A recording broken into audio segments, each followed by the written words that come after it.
ಊರಾಗ ಇರಾಕ ಅಡ್ಡಿ ಇಲ್ರಿ, ಲಗ್ನನ ಆಗುದಿಲ್ಲ ಊರಾಗಿದ್ರ ಅಂತ, ಹುಡುಗರು ಮದುವೆ ಆಗುದಿಲ್ಲ ಅಂತ. ಏನು ಮಾಡ್ಬೇಕ್ರಿ? ಅವ್ರೊಂದೆರಡು ಉದಾಹರಣೆ ಹೇಳಿದರು. ನಮ್ಮ ಊರಾಗ ಒಂದು ಹುಡುಗ ಐತ್ರಿ, 6 ಎಕರೆ ತೋಟ ನೀರಾವರಿ,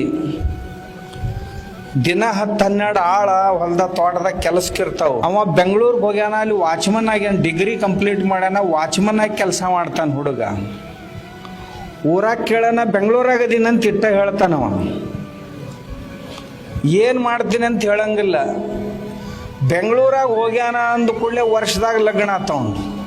ಲಗ್ನ ಆಗಿಂದ ಹೆಂಡ್ತಿ ಬಂದ್ಲು, ಆಕಿನ ಯಾವಾಗೂ ಕರ್ಕೊಂಡು ಹೋಗ್ಲಿಲ್ಲ ಅವ ಬೆಂಗಳೂರಿಗೆ. ನಾನು ಹೋಗಿ ಬಂದು ಮಾಡ್ತೀನಿ, ಅಲ್ಲೇನು ವ್ಯವಸ್ಥೆ ಇಲ್ಲ ಅಂದ. ಅಷ್ಟೊತ್ತಿಗೆ ಹೆಂಡ್ತಿ ಗರ್ಭಿಣಿ ಆದ್ಲು, ಒಂದು ಮಗುವಿಗೆ ಜನ್ಮ ಕೊಟ್ಟು ಕೂಡಲೇ ನೌಕರಿ ಬಿಟ್ಟು ಊರಿಗೆ ಬಂದ.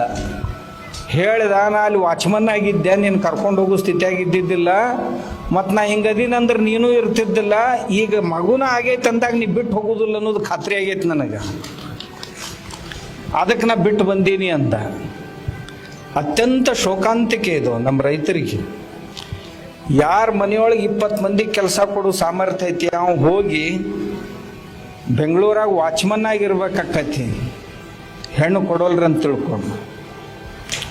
ಈ ಪರಿಸ್ಥಿತಿ ತಂದವ್ರು ಯಾರು ಶಹರದವ್ರಲ್ಲ, ನಾವು ಹಳ್ಳಿ ರೈತರು.